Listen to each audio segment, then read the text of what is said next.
Buenas tardes. Buenas tardes, doctora.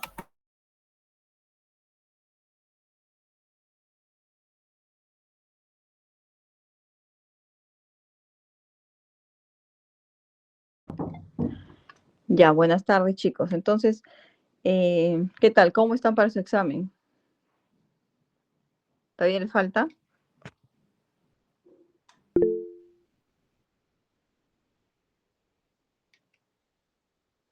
¿Están presentes o no están presentes? Sí, doctora. Doctora. Bastantes lágrimas ya. Ya, chicos, entonces el día de hoy vamos a... ¿Cuántos alumnos hay? 26 nada más. Bueno, ya las dos últimas clases van a ser presenciales, pero deberían haber más alumnos, ¿no? Porque ustedes son los que me han pedido virtual. Y si ustedes me piden virtual, por lo menos tiene que estar todo el salón, ¿no? Porque miren, son las 6:20 y deberían estar todos. Todavía un día feriado, pero ya bueno. Bueno, entonces esperemos que lleguen a todo el salón, ¿ah? Porque si no, las preguntas van a ser del libro que yo les diga y no de las diapositivas. Ya, vamos a hablar sobre cardiopatías congénitas. Las cardiopatías congénitas, sigue la siguiente, Marco, tienes que tú seguir. Ya sabemos que es una anormalidad de la estructura y función del corazón en un recién nacido o también que puede aparecer durante la gestación, ¿no? Ocurre entre las 8 a 10 semanas de la gestación por factores que alteran el desarrollo embriológico del aparato cardiovascular. El 1% de los recién nacidos vivos, más frecuente en varones, excepto el CIA y el PCA, que es más frecuente en mujeres. Las frecuencias de las cardiopatías, frecuencia de porcentaje, tenemos que más común es el CIB, ¿no? El CIB en un 20%, el CIA en un 10%, el ductus persistente en un 10%, la tetralogía de Fallot con la coartación de la aórtica, la transposición de grandes vasos en 6 al 7%, una estenosis aórtica en 5%, el canal aurículo-ventricular en un 5% y una estenosis pulmonar en 4 al 5%. Las causas son múltiples, ¿no? Pueden ser entre factores genéticos o ambientales o medicamentos que haya podido ingerir la madre gestante.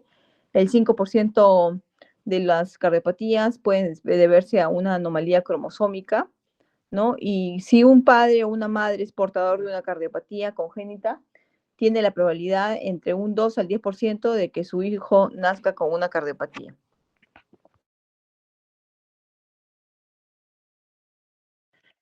La etiología, ¿no? Existen numerosos síndromes genéticos que se asocian a cardiopatías congénitas, en los que tenemos el síndrome de Down, la trisonomía 13, el síndrome de Turner, el síndrome de Marfan.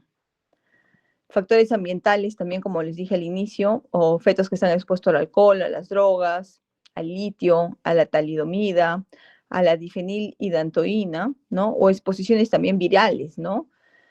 Ya sea la más frecuente en la primer trimestre de la gestación, que es la rubiola, ¿no? También exposición fetal en algunas enfermedades maternas como diabetes mellitus y lupus eritematosos, ¿no?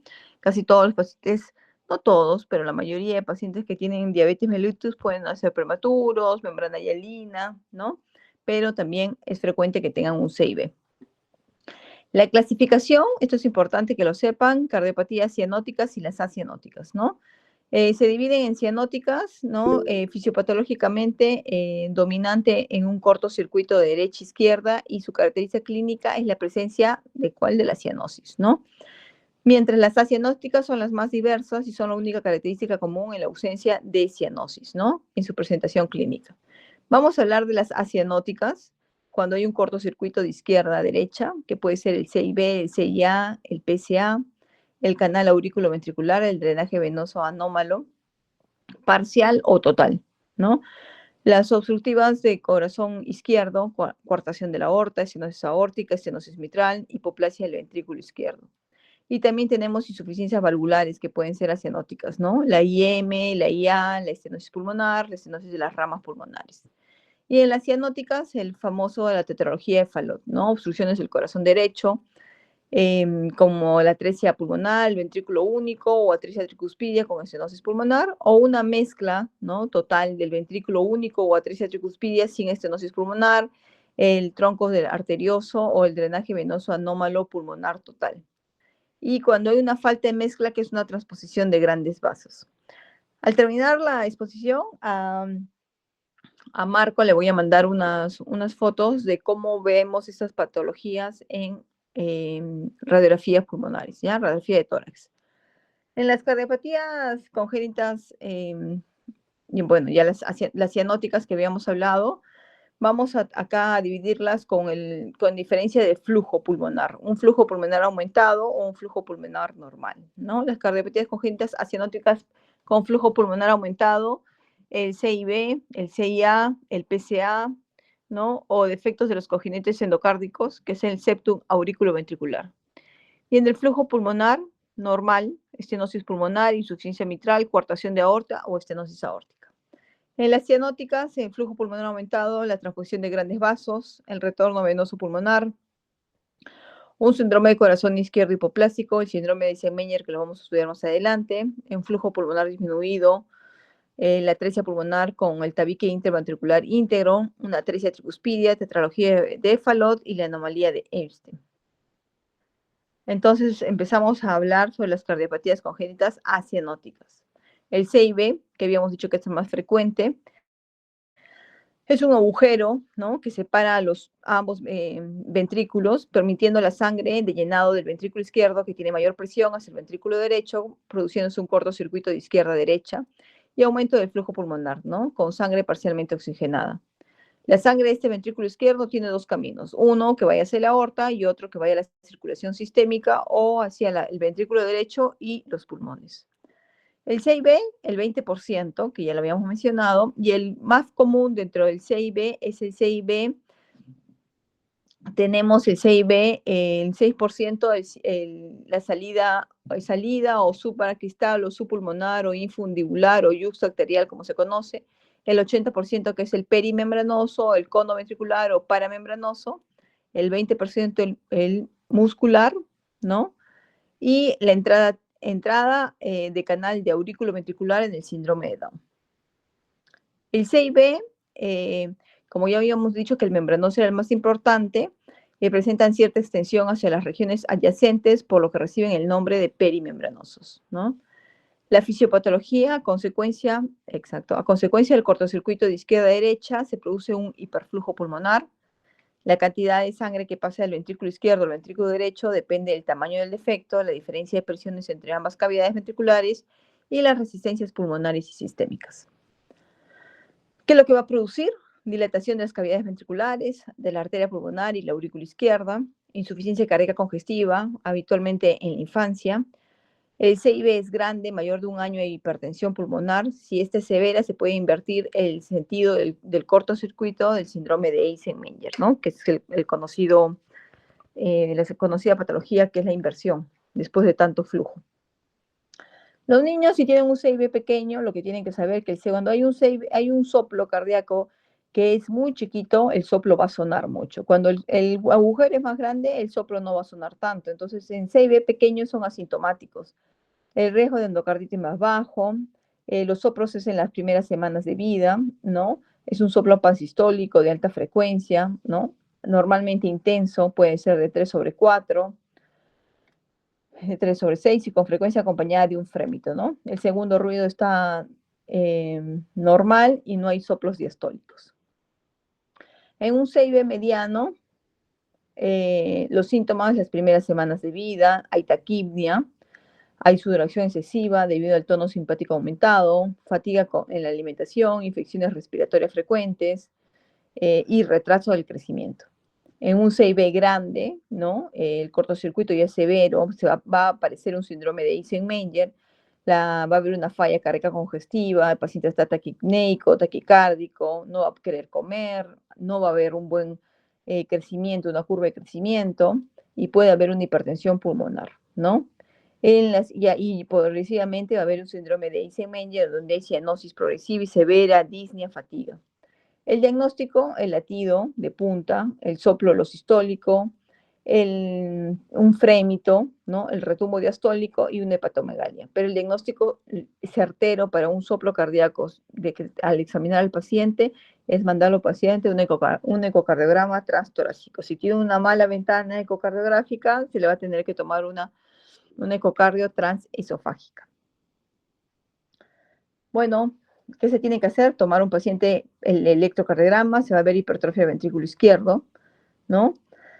La localización y el tamaño y la cantidad del CIB, ¿no? Por el ecocardio transtorácica, y una radiografía de tórax donde se va a ver cardiomegalia, aumento del flujo pulmonar y hasta un edema pulmonar. Diagnóstico diferencial, regurgitación mitral o tricúspide, PCA, CIA, defecto del canal aurículo-ventricular, la doble salida del ventrículo derecho y un truncus arterioso persistente. Tratamiento en CIB pequeños, solamente eco, ¿no? Cada 6 meses o un año y esperar que eso se cierre solo. En CIBs grandes, compresiones anormales, derechas anormales, compresión de ventrículo derecho menor que el ventrículo izquierdo, radiografía y ecocardio cada 6 meses. Si la edad supera más de 4 años y no ha cerrado ese CIB, corrección quirúrgica. Compresiones de ventrículo derecho y ventrículo izquierdo iguales, seguimiento ecocardio cada mes y cirugía correctiva antes del año de edad, ¿no? Ese es el CIB.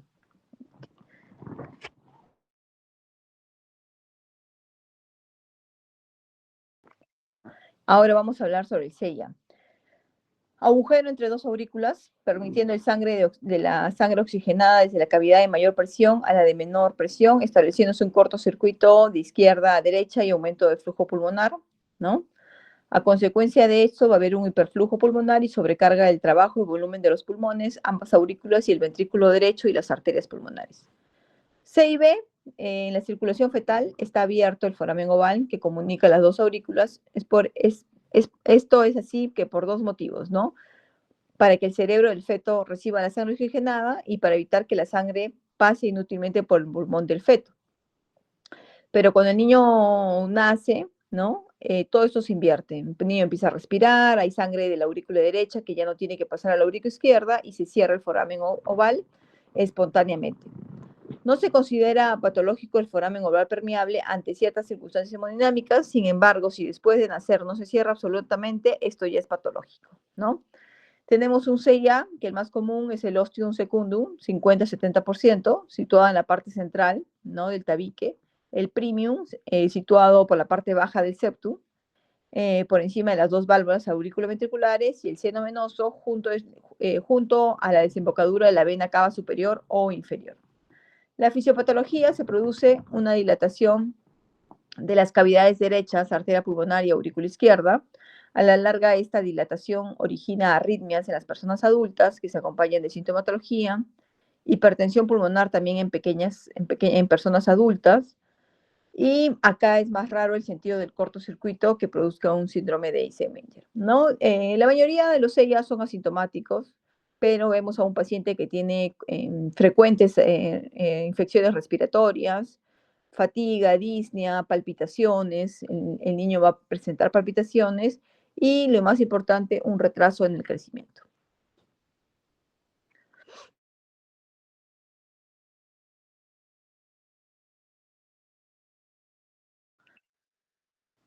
El soplo en los niños es normal en la mayoría de los niños, ¿no? Se puede apreciar un latido hiperdinámico en el precordio en las CIAs grandes, ¿no? Por eso les digo, las CIAs grandes a veces no tanto es por sintomatología auscultatoria, ¿ya? La auscultación revela 3 importantes hechos, ¿no? Un soplo sistólico largo de intensidad 2/4 o 3/4 en el foco pulmonar, o un desdoblamiento fijo del segundo tono, un soplo mesodiastólico de llenado tricuspidio. Bueno, la evolución natural y clínica, ¿no? Un CIA, ¿no? De cortocircuito izquierda-derecha sintomáticos, infecciones respiratorias, arritmias auriculares, hipertensión pulmonar, cortocircuito de derecha-izquierda, insuficiencia cardíaca, insuficiencia cardíaca y de ahí el niño ya va a tener que tener una reparación quirúrgica, ¿no? A los pacientes con el CIA encontramos bloqueos de rama izquierda, ¿no? Cardiomegalias del ventrículo derecho, aumento del flujo pulmonar, y hay que buscar la localización del CIA, ¿no? Por ecocardiograma. En esta radiografía vemos la presencia de la dilatación de la aurícula derecha, ¿no? Por el CIA que han tenido. En el ecocardiograma vemos acá un CIA, ¿no? Un flujo, este es un CIA grande, ¿no? Un flujo, pero esto es una ecocardio transesofágica, no es una transtorácica. Hay dilatación de ambas aurículas, ¿no? Diagnóstico diferencial, CIB, PCA, canal auriculoventricular. Tratamiento, no está indicada la profilaxis para endocarditis. En menores de 18 meses, seguimiento cada 6 meses con ecocardio, radiografía de tórax. Mayores de 18 meses, CIA igual, mayor a 8 milímetros. Movimiento del septum interventricular anormal. Presión del ventrículo derecho mayor o igual a 35 milímetros de mercurio. Ecocardio, cierre quirúrgico a los 2 años, cierre con dispositivo intravascular, que más adelante lo vamos a ver, un CIA menor de 8 milímetros sin movimiento anormal del ventrículo derecho y presión del ventrículo derecho menor de 35 milímetros de mercurio y seguimiento con ecocardio y radiografía.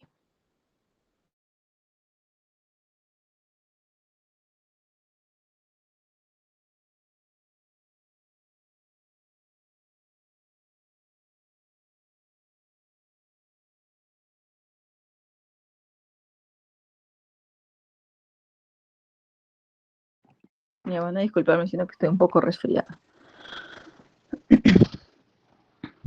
Bueno, este es el Amplatzer, ¿no? Que se usa en los CIAs. Es el cierre de dispositivo percutáneo intravascular, que ya no va a haber una cirugía a corazón abierto, sino ya esto es percutáneo, ¿no?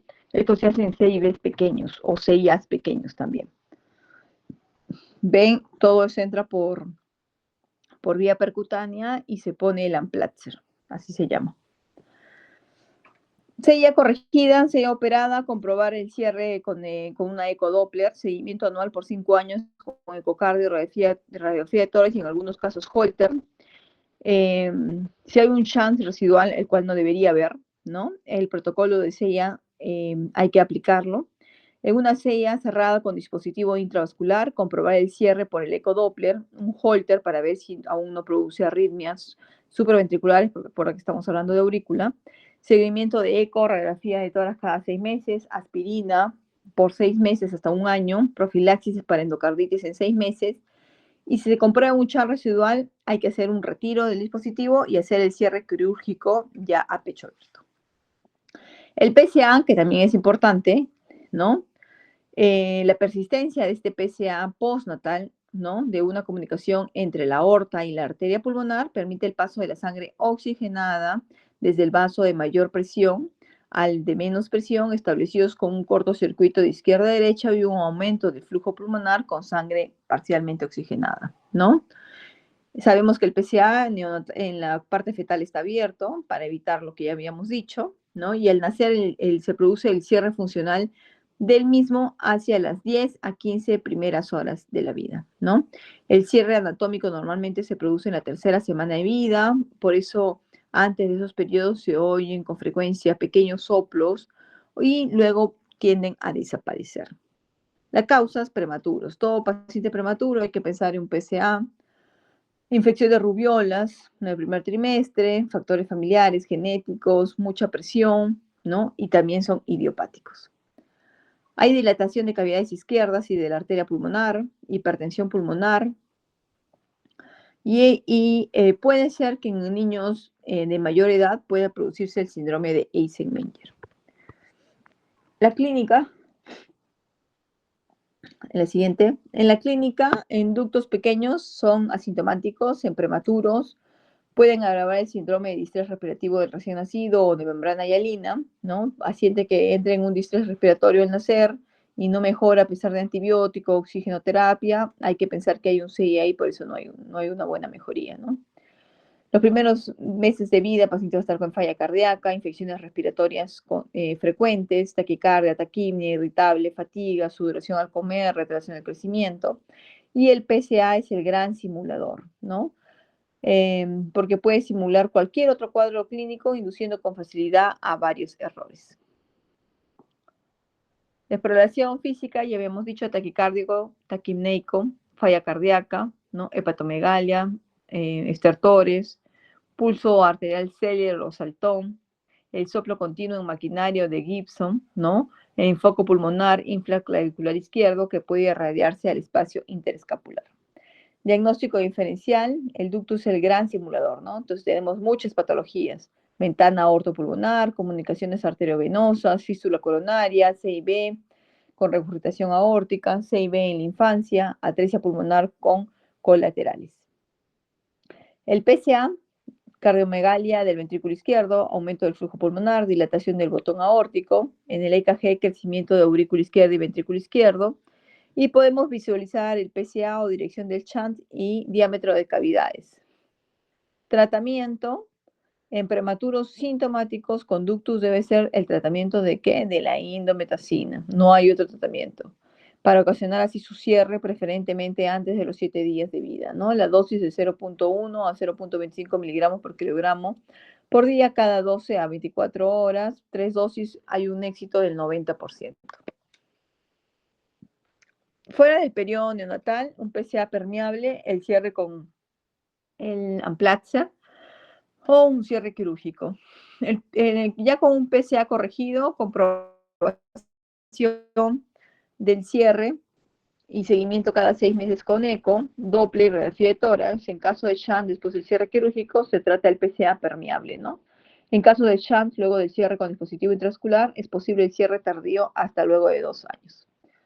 Vamos a otra patología, que es la coartación de aorta.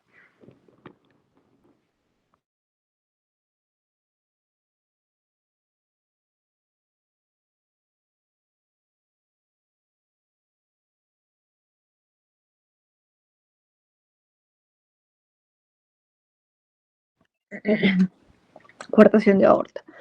Entonces, el estresamiento de la aorta, la anomalía estructural más frecuente, ¿no? Más frecuente en hombres, ¿no? Que las mujeres, aparece un soplo a lo largo de la sístole y a veces frémito, cardiomegalia por hipertrofia, por presión de sobrecarga del ventrículo izquierdo.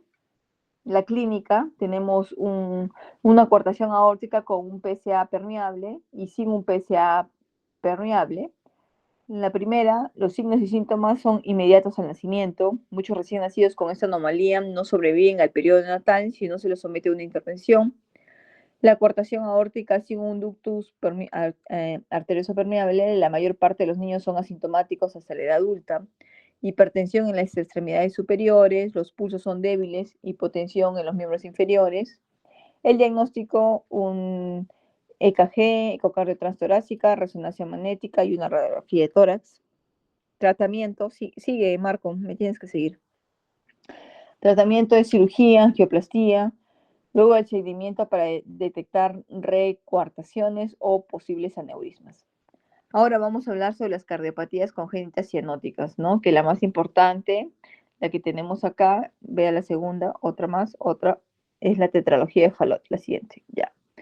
La tetralogía de Fallot, ¿cuántos alumnos hay? 40 ya. Bueno, tienen que aprenderse el PCA, todo sobre PCA. Lo más importante, PCA, CIB y tetralogía de Fallot. Que esas preguntas les van a tomar hasta en la residencia, ¿no? Son las patologías más frecuentes, son las patologías que tienen que las van a ver a cada momento en cualquier niño, ¿no? Que vaya a su consulta. Cardiopatía congénita cianótica más frecuente corresponde a una cardiopatía obstructiva derecha, ¿no? Consiste en una malformación cardíaca secundaria, una hipoplasia de la porción infundibular del septum interventricular, resultando estas 4, ¿no? CIB, obstrucción del flujo de salida del ventrículo derecho, cabalgamiento de la aorta sobre el CIB, hipertrofia del ventrículo derecho. Eso tienen que saberlo, ¿ya? Las causas también son importantes: defecto congénito, anomalías cromosómicas, alcoholismo fetal, infecciones como rubiola, fármacos anticonvulsivantes, nutrición deficiente en la gestación y las causas que son desconocidas, ¿ya? Estas 4 que son importantes, ¿no? En la clínica, vas a la clínica, es lo mismo que estamos en, ya. La clínica, el factor hemodinámico más importante es la resistencia al flujo vascular pulmonar, ¿no? El paciente está cianótico. La mayoría de los pacientes se ven a los 6 meses por cianosis sin obstrucción del flujo pulmonar es severa. La cianosis puede verse desde el nacimiento, tan pronto como se cierra el ductus. Y las crisis hipoxémicas, aparición o aumento brusco de la cianosis o palidez con disnea o pérdida de conciencia. Esos son los síntomas de que los pacientes acuden a la consulta de cardiología por palidez, por cianosis, pérdida de conciencia, ¿no? Acá en la clínica tenemos al niño, ¿no? Con la tetralogía de Fallot que presenta una coloración de piel azulada cuando lloran o se alimentan, ¿no? En las partes distales, peribucales. Esa es la crisis de hipoxia.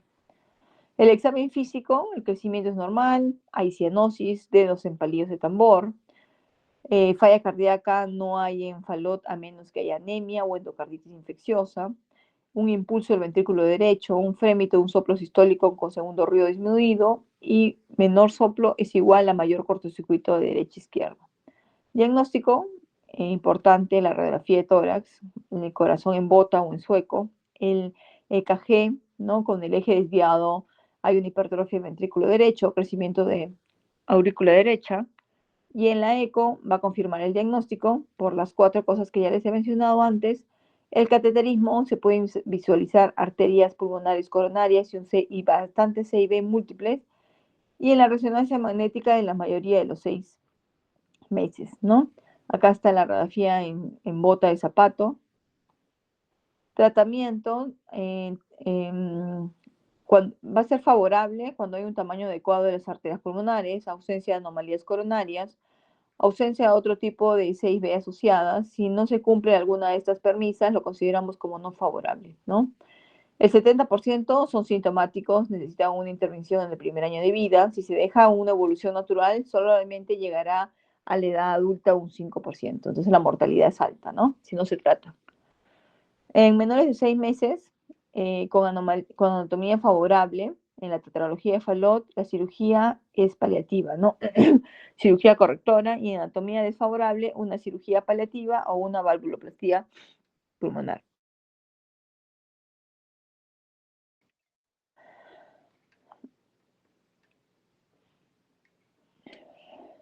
La siguiente, ya. En la tetralogía de Fallot operada, la siguiente. En la tetralogía de Fallot operada, con cirugía paliativa y una fístula, seguimiento cada 6 meses por una eco transtorácica, y en algunos casos cateterismo cardíaco, angiografía o gamografía pulmonar. Antiagregación plaquetaria, nueva cirugía paliativa, angioplastía de la fístula, cirugía correctora. Con cirugía correctiva, el seguimiento es una ETT, EKG, cateterismo, angiografías, gamografías, resonancias nucleares, una prueba de esfuerzo, un holter, y el tratamiento va a ser individualizado. Ya. Eso sería todo en relación a las cardiopatías congénitas. ¿Alguna pregunta que tengan sobre las cardiopatías congénitas, sino para pasar a la siguiente exposición?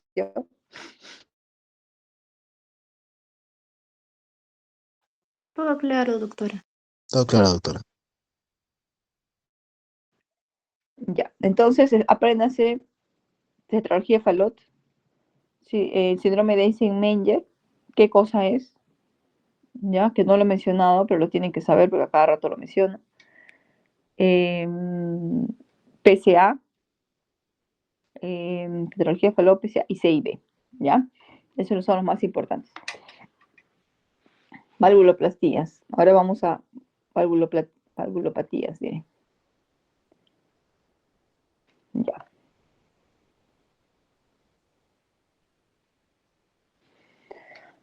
Bueno, en las valvulopatías tenemos varias, ¿no? Empezaremos con la estenosis mitral. Causa predominante, fiebre reumática. De todas las valvulopatías tienen que saber su causa, ¿ya? De toditas, de todas. ¿Por qué se producen? Es lo primero como pregunta de examen. El 25% de pacientes con enfermedad reumática tienen una estenosis mitral pura, 40% con una estenosis mitral o una insuficiencia mitral. El 2/3 de todos los pacientes con estenosis mitral reumática van a ser mujeres. Toma por lo menos 2 años luego del inicio de los factores de riesgo de aguda para desarrollar una estenosis mitral severa, ¿ya? La fiebre reumática. La fiebre reumática ocasiona fusión comisural en 30%, de cúspides en 15%, de cuerdas 10% o combinadas. También puede haber estenosis mitrales congénitas. Complicación de carcinoma maligno, de lupus o artritis reumatoide. Entonces, todo paciente con patología de lupus o artritis reumatoide hay que empezar en una estenosis mitral. Estenosis mitral, entonces yo les puedo poner un caso clínico, ¿no? Paciente, les hablo todo y ¿Qué patología puede tener? Una estenosis mitral, ¿no? El orificio normal es de 4 o 6 centímetros y tiene forma de un embudo, ¿ya? Ahí vemos, ¿no? Vemos cómo está la válvula mitral bien aperturada y acá en la diástole, ¿no? La válvula mitral está cerrada. También tienen que aprenderse las áreas, ¿ya? Lo normal de 4 a 6, en leve de 1.6 a 2, ¿no? En moderada de 1.1 a 1.5, en grave severa menor a 1. Cuando es severa se necesita una gradiente de presión auriculoventricular de 20 milímetros de mercurio para mantener el gasto, ¿ya? La clínica, asintomáticos o pueden presentar disnea o hemoptisis, ¿no? Una hemorragia súbita por ruptura de las paredes de las venas bronquiales dilatadas como consecuencia de un aumento súbito de la presión de la aurícula izquierda, un esputo asalmonelado característico de un edema agudo de pulmón por ruptura de las capilares alveolares y un infarto pulmonar en las etapas posteriores. Clínica, pacientes con tromboembolia, 20%, ACV isquémico, síndrome isquémico agudo de los miembros, palpitaciones por arritmias, endocarditis infecciosas, fallas cardíacas derechas, que puede producir una ingurgitación, hepatomegalia y edemas, ¿no? O compresión del nervio laringio recurrente. Examen físico, paciente rubicundo, mejillas rubicundas, pabellones auriculares, pulso yugular con onda prominente en FA y la onda X desaparece, ¿no? El retumbo diastólico puede ser palpable y también en el segundo espacio intercostal izquierdo. En la auscultación seguimos, no me están siguiendo. Faltamos adelante ya, más adelante. Ya, más adelante, más adelante. No, mucho. Más adelante, más, más, más. Ya, ahí. En la auscultación, el primer ruido está acentuado en la válvula flexible. Cuando se calcifica, se reduce la amplitud del primer ruido. El, el segundo ruido está aumentado cuando hay una hipertensión pulmonar. El chasquido de apertura asociado a un ruido, a un primer ruido aumentado. El soplo diastólico de rodamiento mitral en el ápex y la duración del mismo va a indicar severidad. En la estenosis mitral silente por marcado el crecimiento del ventrículo derecho y en el soplo diastólico de rodamiento mitral y chasquido de apertura aumentan durante la expiración. Siguiente. En el EKG, crecimiento de la aurícula izquierda, la onda P mayor a 0.12 y la fuerza terminal negativa de la P en B1, ¿no? Fibrilaciones auriculares, hipertrofias del ventrículo derecho, bloqueos completos de rama derecha, cuando la presión sistólica del ventrículo derecho está entre 70 y 100, ¿no? Eso se ve por cateterismo cardíaco. Bueno, este es el crecimiento de la aurícula izquierda, donde vemos una P mitrálica, ¿no? Una P en forma de M. Radiología puede ser normal o en la proyección frontal. El crecimiento de la aurícula izquierda se ve en la vista lateral, no se correlaciona con el grado de obstrucción, signos de hipertensión pulmonar, edema intersticial, las líneas B de Kerley, las líneas A de Kerley cuando hay una estenosis mitral severa. Ecocardio, ya les dije, ¿no? Tienen que aprenderse en una estenosis cuánto es normal el orificio, leve, moderada y grave. Acá estamos viendo la válvula mitral, ¿no? En el ecocardiograma, cómo se va, este es un eje, a ver, uno que haya rotado conmigo, mirando esto, a ver que me responda Fernando, ¿qué eje es este ecocardiograma? ¿Qué estamos mirando? ¿En qué eje estamos? ¿Qué es lo que visualizas tú acá? Y está todo acá, bueno, el septum, la aurícula, ventrículo derecho, ventrículo izquierdo, aorta y aurícula izquierda. ¿Qué eje es este?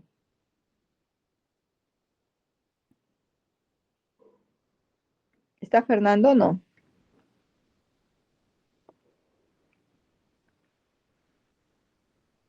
Ya, sí, doctora. ¿Qué eje es, Fernando? Si no lo sabes, dime no lo sabes. Deberías saberlo, ¿no? Cuando miramos así, una eco, ¿qué eje es? A ver, alguno de mis alumnos que haya rotado conmigo, Sebastián, Eric. Sebastián debe saber. Eje para externar, doctora. Muy bien. Un eje para externar largo, ¿no es cierto? Ah, qué bueno, ya. Eje parasternal largo, muy bien.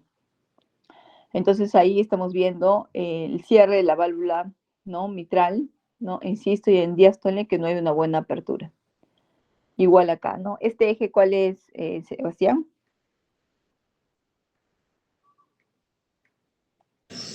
El segundo, Este sí, ese uno. A ver, sigue, Marco. Ese, va a ser 4 cámaras. 4 cámaras, ¿no? ¿Y qué vemos ahí en la aurícula izquierda y en la aurícula derecha? Yo les he expuesto a Mm, ustedes esas dos cosas que están ahí, que están señalando con las flechas. ¿Qué son? y creo que eran mixomas. Claro, son mixomas, ¿no? Mixomas en aurícula izquierda y mixomas en aurícula derecha, ¿no? Ya, seguimos. Tratamiento con misurotomía percutánea con balón, cirugía conservadora en comisurotomía mitral y la sustitución valvular.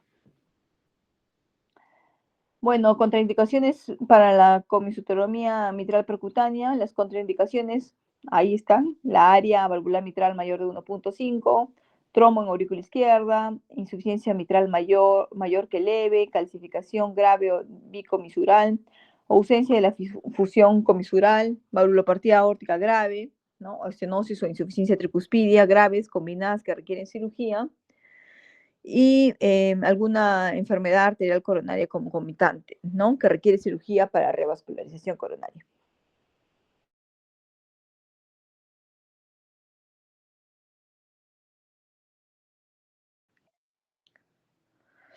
Bueno, este esquema es lo mismo que les he dicho anteriormente. Siguiente. Tratamiento, diuréticos, betabloqueadores, digitálicos, bloqueadores de los canales de calcio que regulan la frecuencia cardíaca, que pueden mejorar los síntomas temporalmente, anticoagulación, que el INR esté entre 2 y 3, y está indicada para pacientes con fibrilación auricular de nueva aparición o paroxística. Tratamiento médico igualito, estos son con evidencias de ecocardios. Vamos a la insuficiencia mitral. ¿Alguna pregunta de la estenosis mitral?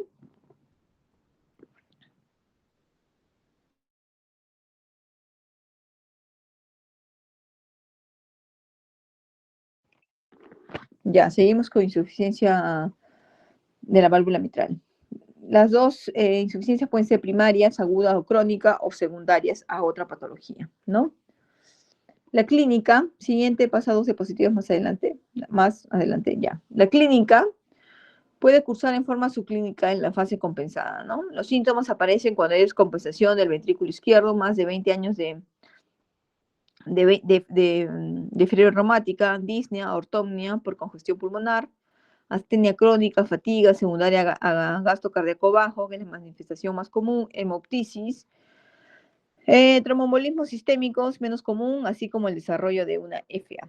Entonces ya saben, ¿no? Paciente con insuficiencia mitral, hay que tomar una ecocardio transtorácica, evaluar que la dilatación de la aurícula izquierda y las probables arritmias supraventriculares. Insuficiencia mitral aguda severa, el síntoma principalmente será que la disnea, no se olviden, pregunta también, que pronto progresa a ortomnia, esputo hemoptoico o a salmonelado por edema agudo de pulmón, signos de hipoperfusión, ¿no? El examen físico, ¿no? El choque de punta o impulso ventricular izquierdo es intenso o dinámico y se desplaza a la izquierda. Es cuando es una insuficiencia mitral severa, ¿no? En la auscultación, en la parte de insuficiencia mitral crónica, el primer ruido está disminuido, es común el desdoblamiento del segundo ruido, puede estar presente el tercer ruido por aumento de la velocidad del flujo a través del orificio mitral. El soplo sistólico es el signo más relevante, habitualmente holo sistólico de alta frecuencia, que se irradia apes, axila, área infraescapular izquierda, no guarda relación con concebida y se reduce con las maniobras de Valsalva. Encontramos, como les dije, en un EKG, dilatación de la aurícula izquierda, puede haber hipertrofia del ventrículo izquierdo y fibrilación auricular menos frecuente.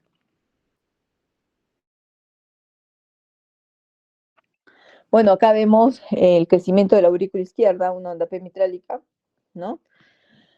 En la radiografía, cardiomegalia con dilatación del VI de la aurícula izquierda es el dato más común en una insuficiencia mitral crónica severa.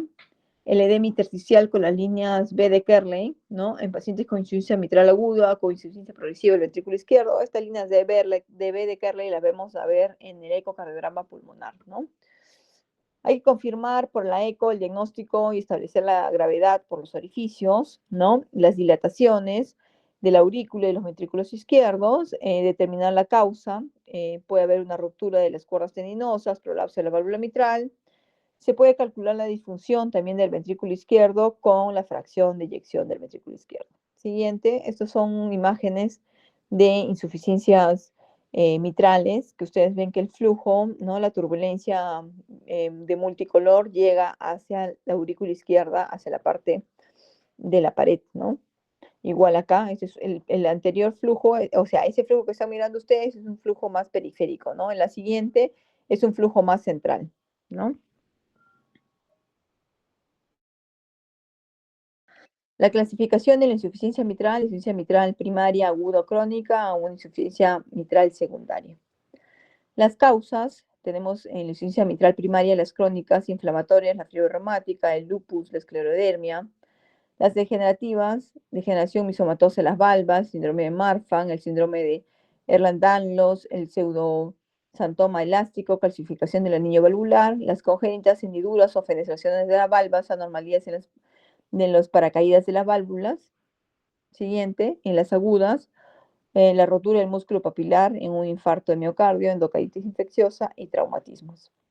El tratamiento, ¿no? El tratamiento es muy importante acá.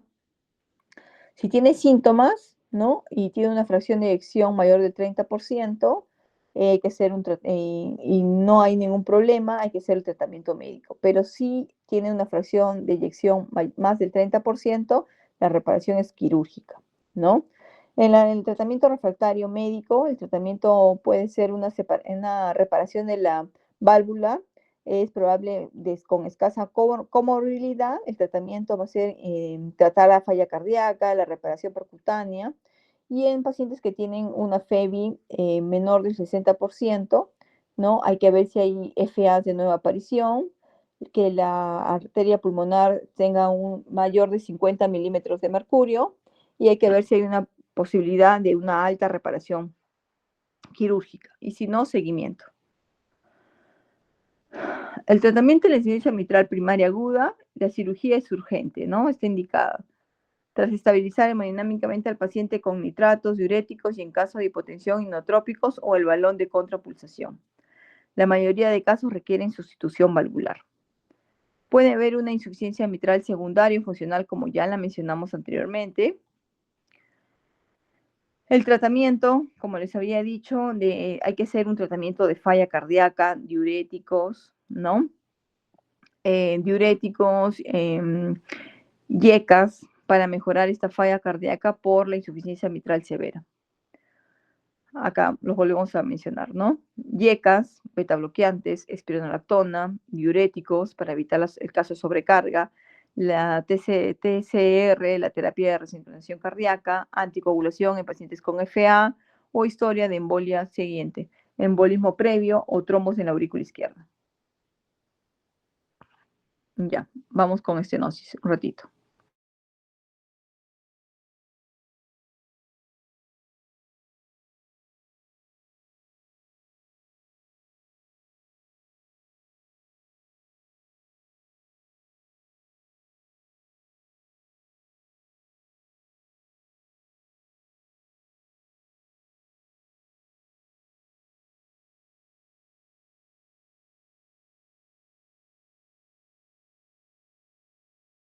Ya, entonces seguimos con la estenosis de la válvula aórtica.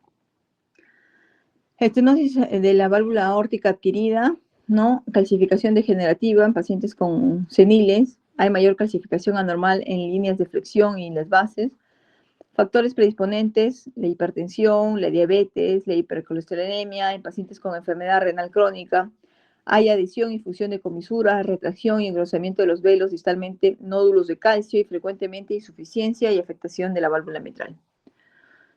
Esto es muy importante en pacientes jóvenes que se encuentran accidentalmente en una ecocardio transtorácica, una válvula unicúspide, el hallazgo más frecuente de la estenosis aórtica fatal en menores de 1 año que va a llevar a la muerte. Aortas biscúspides, hay degeneración y calcificación por un flujo turbulento. Y la válvula tricúspide con velos desiguales y algún grado de fusión de las cúspides. Se caracteriza por el estrechamiento progresivo del orificio valvular, según disminuye el área valvular aórtica, así como aumenta la poscarga ventricular izquierda. La siguiente, vamos a la clínica. Se manifiesta en la sexta década de vida, ¿no? En forma adquirida. El paciente que va a presentar angina como primer síntoma. 50% de muerte a los 5 años es precipitada por el ejercicio y cede al reposo y resulta del aumento de la demanda de oxígeno y disminución de la oferta. Los síntomas, primero empezamos con el síncope. 15% presentan síncope, ¿no? 50% de estos pacientes van a estar muertos a los 3 años de vida, o sea, a los 3 años de diagnosticado. La estenosis. La perfusión cerebral se reduce durante el ejercicio cuando la presión arterial cae como consecuencia de una vasodilatación periférica en pacientes que tienen un gasto cardíaco fijo. Otro mecanismo sería una respuesta vasodepresora del aumento de la presión del ventrículo izquierdo y aparición de arritmias en el ejercicio como FBs, ¿no? Falla cardíaca, 50% presentan este síntoma y el 50%, o sea, la mitad de estos pacientes van a fallecer a los 2 años, ¿no? Por disfunción diastólica, cuando el espesor de la pared deteriora la adaptabilidad de las cavidades, que exige que el ventrículo izquierdo se llene a una presión más alta, originando una congestión pulmonar. Por disfunción sistólica, la hipertrofia del VI se relaciona con una disminución de la contractibilidad. Pacientes van a tener FA, bloqueos auriculoventriculares, endocarditis infecciosa, embolias cerebrales, ¿no? Por microtrombos en la válvula bicúspide gruesa, embolización de calcio a diferentes órganos, FA, HTPs, hipertensión pulmonares, hipertensión venosa sistémica, hallazgos preterminales y se asocia a un sangrado gastrointestinal por malformaciones vasculares. Siguiente, el examen físico, ¿no? Un pulso tardus, parvus, que valora la severidad, el trisistólico carotidio en casos severos, pulsos periféricos disminuidos, hay un choque de punta no desplazado, difuso y sostenido, y el doble impulso por onda A palpable o a un cuarto ruido. La falla ventricular derecha va a ser un poco rara. Hay un soplo eyectivo, ¿no? En la auscultación, con un foco máximo a la altura del borde alto esternal derecho que irradia el cuello. Un soplo normal, un primer ruido normal o disminuido, el segundo ruido aórtico disminuido y el segundo ruido desdoblado paradójico por periodo de eyección ventricular prolongado. Un soplo, un tercer ruido en deterioro importante de la función ventricular izquierda.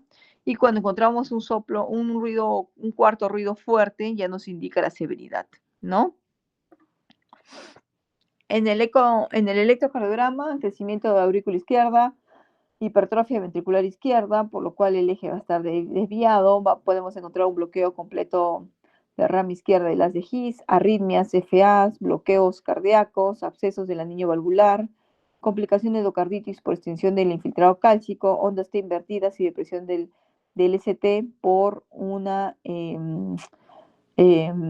por un engrosamiento del septum interventricular, ¿no? No es necesario que onda T invertida o depresión del segmento ST sea isquemia, ¿no? También pueden ser por otras patologías, como en una estenosis aórtica. Patrón de pseudoinfarto por pérdidas de ondas R de B1 a B3, ¿no? En las precordiales. Este es el electrocardiograma de una estenosis aórtica, bloqueo de rama izquierda, o en caso contrario, signos de Sokolov, corne positivo, ondas T negativas y segmento ST infradesnivelado. Radiografía puede ser normal, una silueta cardíaca en forma de bota, cardiomegalia cuando hay una disfunción del VI o una insuficiencia aórtica. Se aprecia la calcificación de la válvula aórtica, dilatación postestenótica, signos de hipertensión pulmonar y crecimiento auricular izquierdo. En el ecocardiograma, ¿no? Para determinar el origen congénito, en el eje corto paraesternal. En apical vamos a ver la fracción de eyección y en las 5 cámaras vamos a ver la movilidad valvular, ¿no? El Doppler color para la insuficiencia aórtica se obtienen los registros de Doppler continuo. Estenosis aórtica leve, eso es muy importante que sepan las gradientes, porque cuando ustedes estén rotando y el médico esté evaluando la válvula aórtica, ustedes tienen que saber qué es lo que evalúa, ¿no? Evalúa velocidad, gradiente media y gradiente máxima, ¿no? Estenosis aórtica leve, gradiente transvalvular media menos de 20 milímetros de mercurio y superficie mayor de 1.5. Estenosis aórtica moderada, gradientes medios entre 20 y 40 y el área entre 1 a 1.5. Y en la severa, el gradiente medio mayor a insólita y el área puede estar menor de 1 y cuando es crítica de 0.8 a 0.6. El tratamiento de estos pacientes es la cirugía, ¿no? Este es el ecocardiograma. Miren en la parte C cómo hay la estenosis aórtica, ¿no?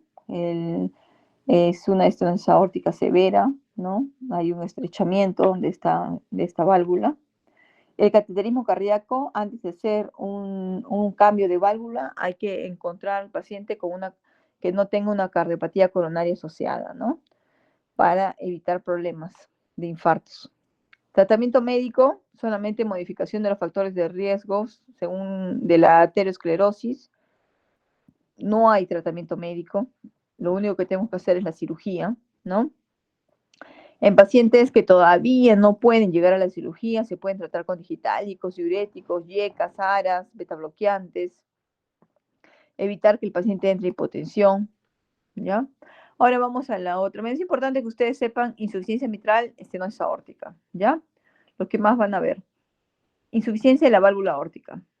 Etiologías, valvular, fiebre reumática, válvula bicúspide,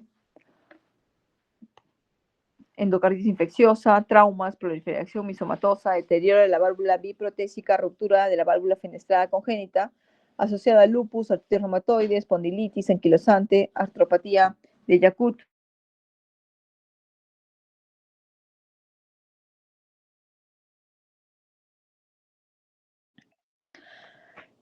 Enfermedad de Takayasu, la enfermedad de Whipple o la enfermedad de Crohn. Enfermedad de la raíz aórtica degenerativa está relacionada con la edad, la necrosis media cística en el síndrome de Marfan, la disección aórtica, hipertensión arterial sistémica, osteogénesis imperfecta, aortitis sifilítica, espondilitis anquilosante, el síndrome de Becker, la artritis psoriásica, artritis asociada a colitis ulcerativa, el síndrome de Rayte y las arteritis de las células gigantes. No, esto se debe, los síntomas se van a desarrollar entre la cuarta y quinta década de vida. Puede producir una cardiomegalia, una disfunción ventricular, disnea, ortognia, falla cardíaca, síncope. Es un poco raro en estos pacientes. El síncope base produce estenosis aórtica. Los signos, ¿no? Signo de Muset, pulso de Corrigan, signo de Traube, el signo de Müller, el signo de Kinche, presión sistólica elevada y diastólica anormalmente baja, el signo de Hill, que está a más de 60 milímetros de mercurio. En el examen físico, el soplo sistólico de eyección por abrupta distensión de la aorta, ¿no? Hay una disfunción del ventrículo izquierdo, por lo cual se escucha un tercer ruido, un soplo diastólico de regurgitación aórtica de alta frecuencia que inicia inmediatamente luego del segundo ruido, ¿no? La severidad no se correlaciona con la duración del soplo. Eso es muy importante, ¿no? Y lo más importante acá es el soplo de Austin Flint. Siguiente. En el electrocardiograma, desviación del eje hacia la izquierda, sobrecarga de volumen del diastólico del ventrículo izquierdo, ondas R pequeñas en precordiales, ondas T pueden ser altas, invertidas o con depresión del segmento ST, y defectos de la conducción asociados a la disfunción del ventrículo izquierdo. Cardiomegalias, calcificación del anillo aórtico, dilatación de la aorta ascendente que puede involucrar el arco aórtico entero, ya en radiografías. En la SECO, las áreas nos va a dar el eco Doppler, color, nos va a dar la detención y vamos a poder usar los volúmenes, las dimensiones y la fracción de eyección. Tratamiento médico, vasodilatadores, inotrópicos, en los casos agudos previos a cirugía. Hay que tratar las fallas cardíacas, tratar la hipertensión con yecas o ARA2. En el síndrome de Marfan, usar betabloqueantes va a retrasar la dilatación de la aorta. Evitar ejercicios de contacto, competencias, ¿no? Y hay que hacer un descarte en pacientes de primer grado que tengan síndrome de Marfan. Estenosis de la válvula tricúspide, que no es muy común, ¿ya? Origen reumático y la mayoría se combina con insuficiencia tricuspidia o enfermedad mitral o aórtica, atresia tricuspidia congénita, síndrome carcinoide, vegetaciones de la válvula tricúspide, pueden simular tumores de la aurícula derecha, tumores extracardíacos, enfermedad reumática, hay fusión y acortamiento de las cuerdas tendinosas y fusión de las válvulas en sus bordes. más común en mujeres. Todo de la tricúspide siempre es más común en mujeres, tanto insuficiencia tricuspidia o estenosis tricuspidia. Hay un aumento de la gradiente de presión diastólica entre el aurículo y el ventrículo derecho, que produce un aumento de la presión media de la aurícula derecha, produciendo congestión de la vena venosa sistémica. El gasto cardíaco en reposo puede disminuir y no aumenta durante el ejercicio. La clínica, bajo gasto hay cansancio, el paciente tiene un dolor en el hipocondrio derecho por la hepatomegalia, aumento del volumen abdominal por la citis, los síntomas de estenosis mitral pueden haber, ¿no? Ortopnea, disnea nocturna paroxística y también puede haber fibrilación. En el examen físico, ingurgitación yugular, hepatomegalia, edemas, anasarca, ascitis. Los campos pulmonares no son claros y no hay ortopnea a pesar de la congestión venosa periférica. El soplo diastólico, ¿no? A lo largo del borde inferior parasternal izquierdo es más de alta intensidad y más corto que en el estenosis mitral. Siguiente. En el electro, crecimiento de la aurícula derecha, ¿no? Al coexistir una estenosis mitral puede haber signos también de crecimientos vía auriculares. La radiografía, cardiomegalia, agrandamiento de la aurícula derecha, ¿no? También puede haber crecimiento de la aurícula izquierda en una estenosis mitral. En el ecocardiograma, bueno, en el ecocardiograma bidimensional va a haber un abultamiento diastólico de las válvulas, encruzamiento y disminución de la movilidad de las válvulas, reducción de la separación de las puntas de las válvulas y reducción del diámetro, ¿no? Del orificio tricuspidio. El tratamiento, cuando es severa, cirugía, hay que cambiar esa válvula. Y cuando estamos en leve a moderada, diuréticos, ¿no? Que no son de mucha utilidad, profilaxis para endocarditis y ahí hay que hacer una ecocardio transtorácica 6 meses a 1 año. Insuficiencia de la válvula tricúspide.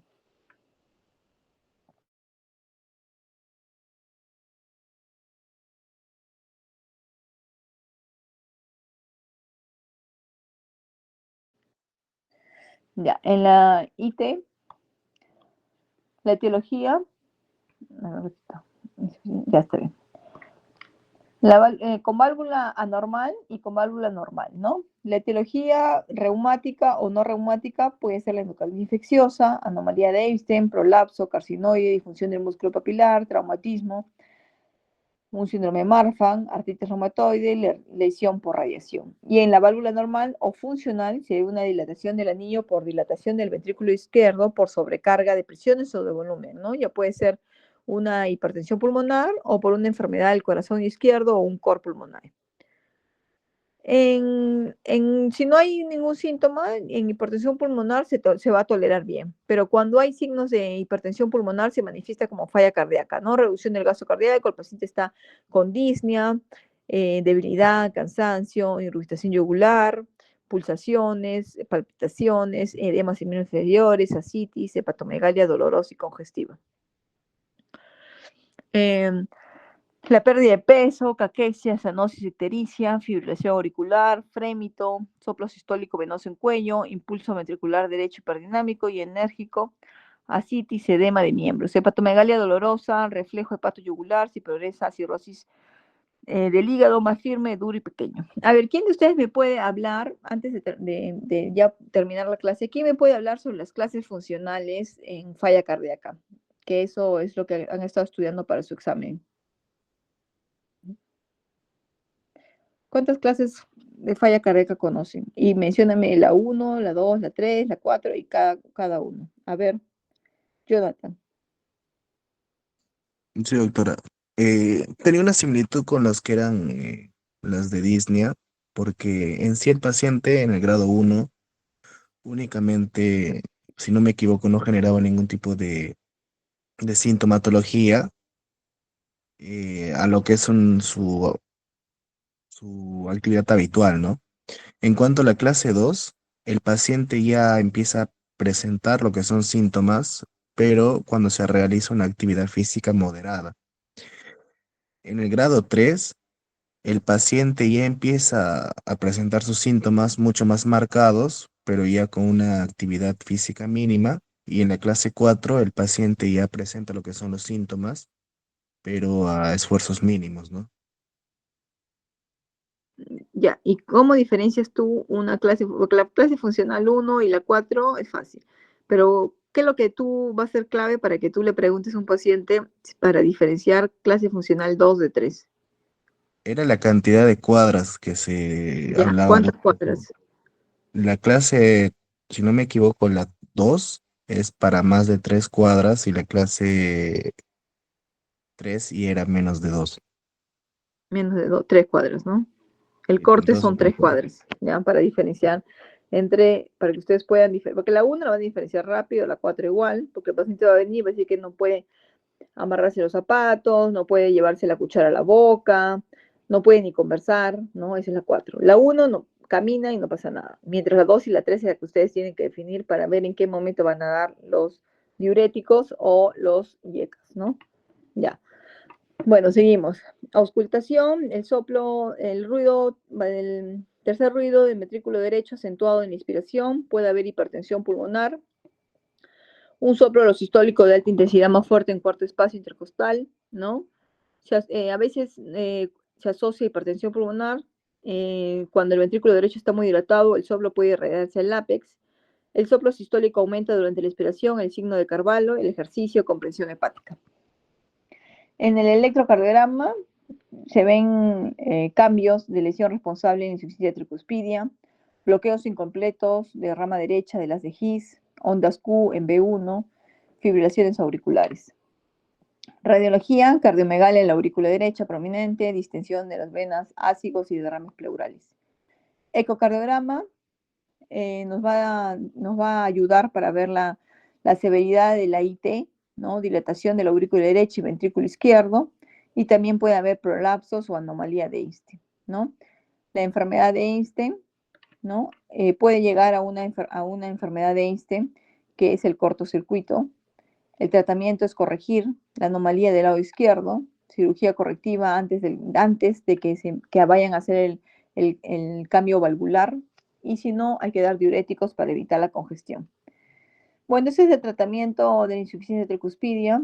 El tratamiento, si es quirúrgico o es médico, ¿no? La cirugía va a estar indicada en pacientes sintomáticos con estenosis tricuspidia grave que presente síntomas, y la cirugía está indicada para pacientes con estenosis tricuspidia grave que van a someterse a una intervención de la válvula izquierda.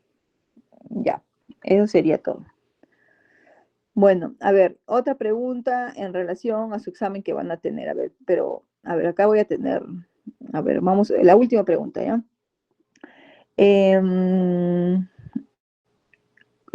A ver, Gustavo, ¿tú me puedes mencionar las clases de antiarrítmicos? ¿Los antiarrítmicos? Ah, sí, doctora, A el ver, uno de las bloqueadores de sodio, los tipo 2 ¿quiénes eran están? Pero ah, ¿quiénes están en los de tipo 1?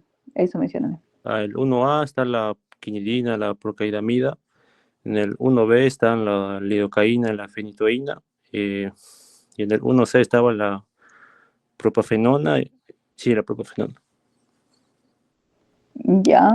Y de los beta bloqueadores B1 más B2, B1 más beta más alfa 1 y beta 1, Cintia, mencióname uno de cada uno.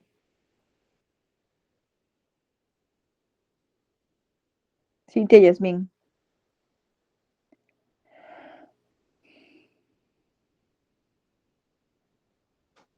Doctora, bueno, recuerdo más que nada los betas selectivos, que como está el atenolol, mm, también encontramos el esmolol. eh, Prácticamente esos los que más recuerdo en este momento. Ya, tienes que aprenderte, ¿eh? Ya, está, mira, si mañana era el examen, ya, a ver, ¿cuál es la dosis máxima de bisoprolol, Matías?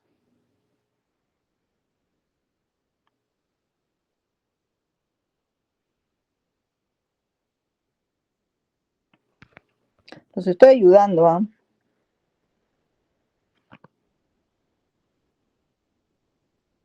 Matías Alejandro.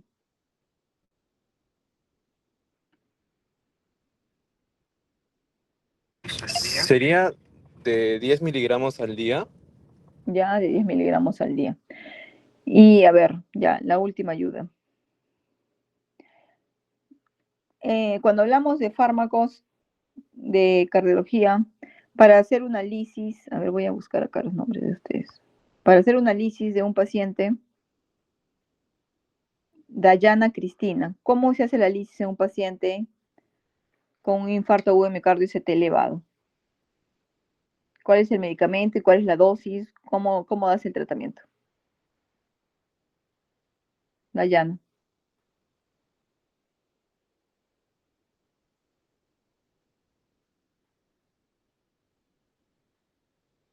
Dayana.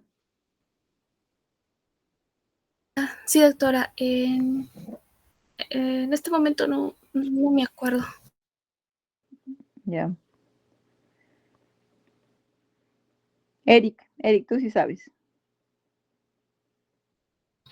La dosis de altaplaza es 100 miligramos, primero en bolo inicial 15 miligramos los primeros 2 minutos.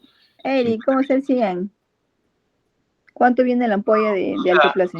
En general digo, cada Ah, ya, en general. 50 miligramos. Los primeros 2 minutos en bolo 15 miligramos, los siguientes 30 minutos 50 miligramos y 35 miligramos los últimos 60 minutos. Ya, muy bien. Ya. Ya, y la última para ayudarlos. ¿Cómo es en las otras hipertensiones secundarias que hablamos de aldoteronismo primario y de hipertensión renovascular? A ver, ¿quién me puede hablar sobre aldoteronismo primario, los síntomas y los signos? A ver, ¿quién no? A ver, Carla Churata.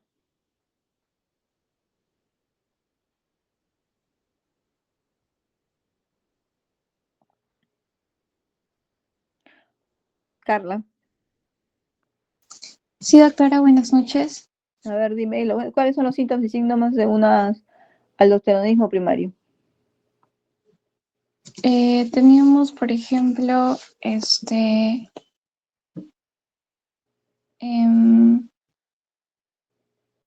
cuando había una hipernatremia, Ya, ¿qué más? Hipernatremia, ¿no eh, seguro? podíamos encontrar la hipertensión, Ya, otra cosa, hiperpotasemia. ya. A ver, Adrián Marcelo, tú me tienes que responder esta última. Adrián, ¿qué medicamento usas en un paciente, qué medicamento tipo ARA2 usas en un paciente que tenga hipertrofia de ventrículo izquierdo para ACV isquémico? ¿Qué medicamento usas como ARA2?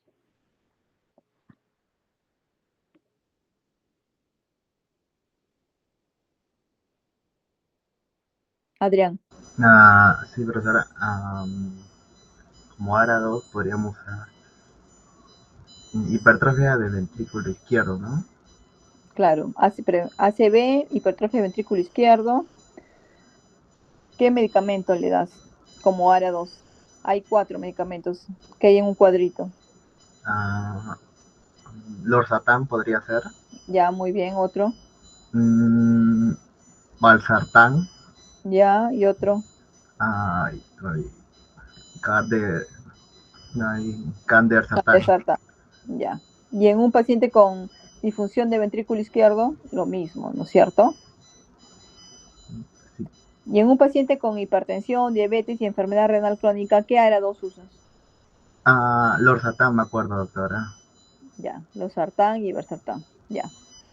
Ya, chicos, vayan a estudiar, porque si ya mira cuánto tiempo ya deben de responder al toque eso, ¿ah? Ya.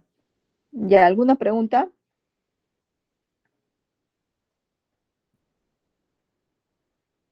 No, doctora.